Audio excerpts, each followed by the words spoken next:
Greetings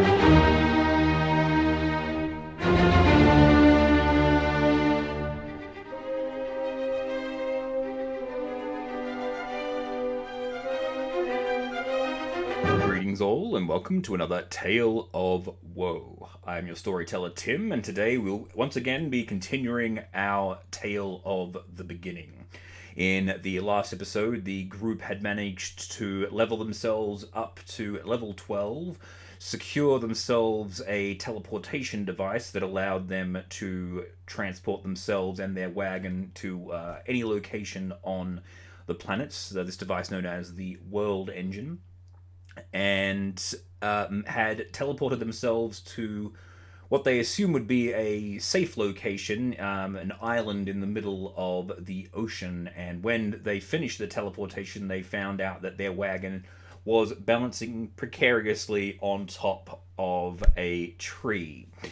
They managed to work out rather quickly that they needed to balance out the wagon. So they were shifting things around, and they managed to get the wagon balanced enough. And they detached the skeletal elephant, leaving it to fall to the ground because they figured that it would have enough resilience to withstand the fall, and it was already dead. They couldn't kill it anymore, and it still had its undead resilience. So, leaving him to fall to the ground, he managed to survive, albeit unhappily. And then using levitation, they managed to levitate the wagon down to the ground, solving their initial entry problem rather smartly, I thought. But then they had to begin their journey into the forest. Now, this place was actually an island a couple of miles across. Wasn't overly large. Not a volcanic island. So there were no mountains to speak of, but it was just this massive forest as far as they could see. And the trees were all, because they could see standing above, out of the wagon on top of that tree, that the forest was green for a while, but then once you get further into the island, it looks like the trees have all been burnt. And so, without having any real direction in which to go, they just decided to head into the middle of the island to make their way in and see what's what. They were going to basically sweep this entire island for whatever it was they were looking for, because they didn't know what it was that they were looking for, but they knew that one of the three items that they didn't already have was located somewhere on this island. That much they knew. So they knew they were in the right place. They just needed to make their way through and just scour the island to find out what they needed. Now, this story really boils down to one of the, I guess, frustrations I have with players that play fighters, in that they all only ever have one solution to a problem, and that's to hit it. There is role playing that they can do, but all of their strengths aren't based within role playing. It's based within hitting things. It's the amount of times they can hit things and how hard they can hit things, and how the action economy allows them to hit even more things with even greater efficiency.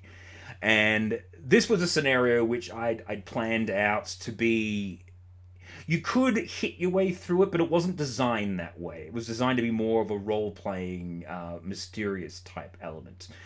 And this is why. Because the center of the island had been taken over by an evil druid.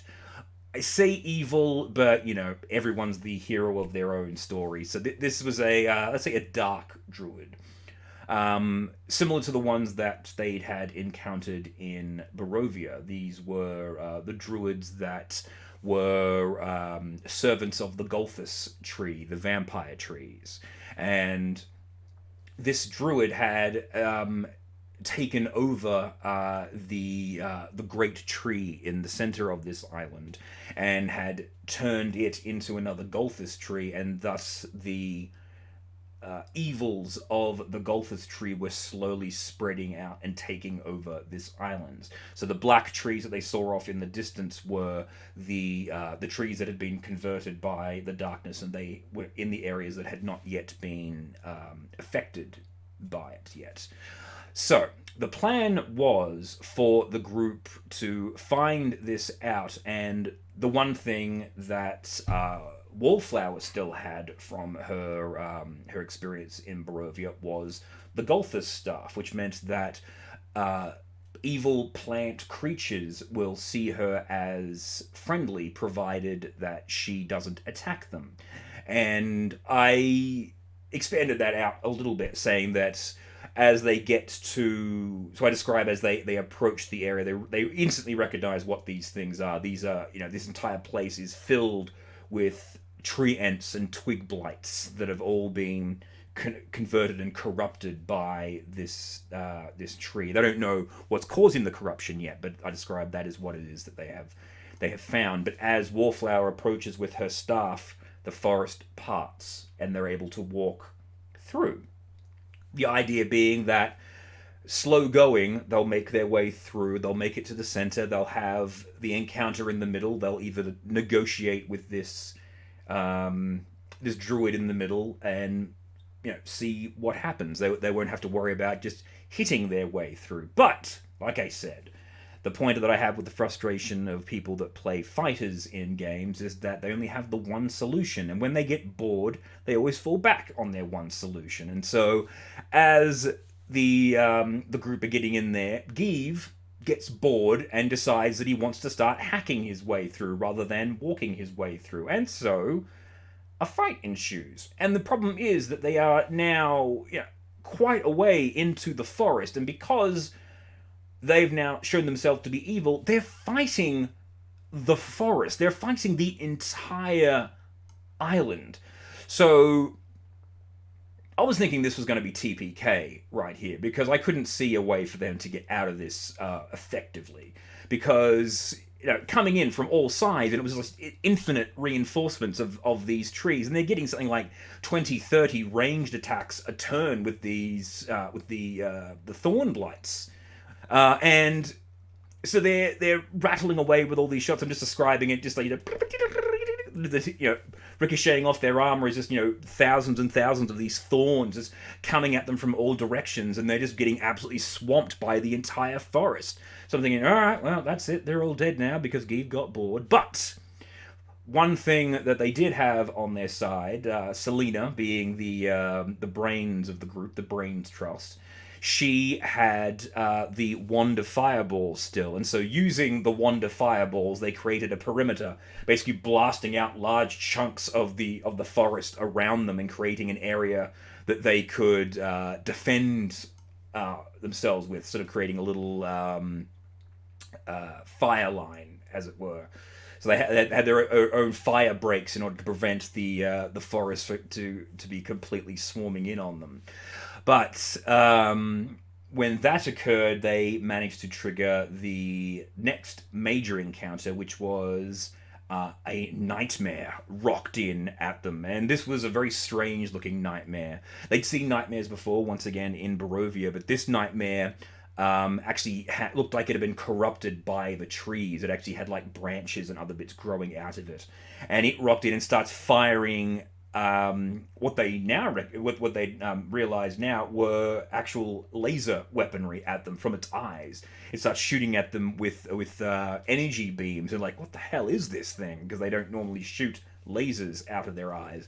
And so, recognizing this as shooting lasers, figuring that it might be a construct, they start using lightning on this thing, which does stun it for a few rounds. So they guessed correctly that this thing was indeed a construct. And at this point, having realized what was going on and managing to get themselves out of most of the danger, the group had taken to the skies, because Selena had wings, Wallflower had a broom of animated attack, Nuru had her belt of levitation, which she could use, and she could attach herself to Wallflower and be towed along. And Give, I believe, still had his DOS loot, which we hadn't quite realized he wasn't able to use yet. He was using it non-attuned and was using the spells out of it, so he was taking the psychic test, but then we realized, well, hang on, in order to use the spells, you need to actually be a bard and attuned to it, but we didn't realize that until much later on. But anyway, not to worry. So they all flew up out of the forest and were engaging in combat with this nightmare, and then eventually the nightmare got badly damaged enough that it decided to flee, and it started fleeing in the direction that they were heading, right to the middle of the forest, and so they gave pursuit. And it didn't take them long to catch up, because they were nearly there, and the forest was still firing shots at them as they're flying away. So they're taking little nickel and dime damage as they're flying away, with all these twigs flying up out of the forest, and the larger tree ants hucking rocks at them as they're chasing after this mechanical nightmare. And eventually they make it into the center, the main grove of this island, and they encounter the super tree ent that was in there. Basically, what the tree ent that ended up ripping off Selena's arm back in Barovia, another one almost exactly the same as that, and they encounter the druid, and this nightmare is flying around and protecting this tree and this druid, and the fight once again is on. There's no discussion here, because they've made their intentions clear, so all that role playing went out the bloody window, and so the fight is going on. And this was where I learned to hate the Wand of Wonder, because I had given this druid a Wand of Wonder, because it was a druid, but also it was a wild mage, and it also had the Wand of Wonder, because I was in love with the random items. This is where I learned to hate that item, because the spell that I cast out of the Wand of Wonder, I think it's like 30 or something like that on the dice roll, but you become stunned for 3 rounds. So the druid is just stunned, looking absolutely amazed at what this thing that it didn't do, and the party just wails on on the druid and just completely obliterates her. And the other item that the druid also had in its possession was the Golthus staff, the same type as what Wallflower had, and so they knew that if they snapped the staff, it would kill all of the infected trees within the radius. So they pick up the staff, they break the staff, and the encounter was concluded, albeit rather anticlimactically, I suppose would be the word to describe it, because I was really looking forward to them having to deal with this druid, because this druid had a lot of really, really nasty stuff with it. Even had the ability to change itself into another tree form in order to deal even more attacks. But because of that fucking stun roll, they were just able to wail on the druid. But that's how the dice come down, I suppose. That's just how the cookie crumbles when you are dealing with random items. So, after having broken the Golthus staff and killed all of the infection on the island, they discover that this nightmare isn't.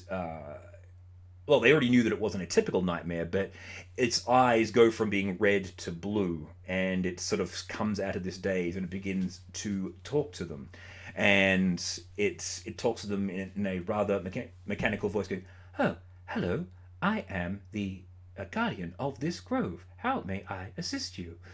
And finding out that this is indeed the mount that they were looking for. Now, I messed up in the previous episode as well.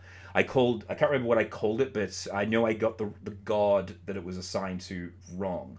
This was the Mount of Evandra, which they call Ava in the end. That's how I remembered what it was called. But yes, so this was indeed the Mount of Evandra, the item that they had been sent to look for. And fortunately, they managed to work out that they could stop it by breaking the staff, because the the construct was only on, I think, like 5 or 6 hit points, and if they had have destroyed it, they wouldn't have actually had that item for them, so their wagon would have been less effective in the end game. Like I was saying, hitting things isn't always the solution. You can't always just hit things to solve the problems, although I suppose in this instance they did hit things and solve the problem, but that's not the point. So, having recovered the mounts, they clean off all of the muck and the goo from this creature. They clean up all the burn marks and use mending to fix her up. And they find that she's a beautiful, shining, golden horse. And where her mane is and her tail is, it's actually fiber optic cable that glows in rainbow colors. It's almost like a I guess actually probably the way that I envisioned it was the robot unicorn from Robot Unicorn Attack. So anyway, so that was their latest acquisition, and that was basically the end of that session. They rested up, made their way back through to the wagon. The wagon had actually recognized Ava immediately when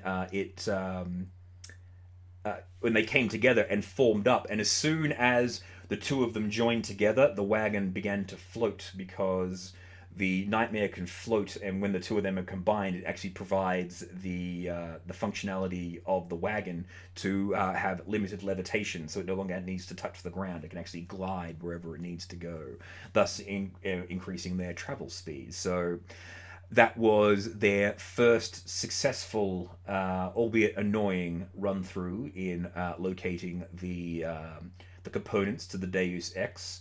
And once more, Stampy got absorbed into the wagon and turned into a figurine of power mounted on the prow of the wagon, ready for summoning should they require him later on. Because if you also recall, Geeve's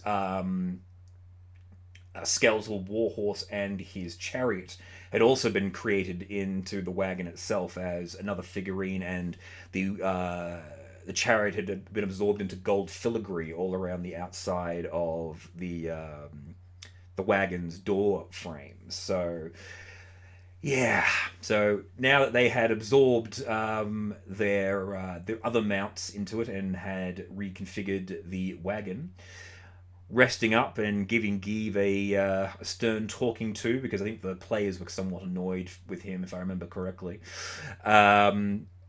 pulled the lever, Crunk, and moved on to their next location, where they encounter a dragon and they encounter some giants. But we will talk about that story in the next Tale of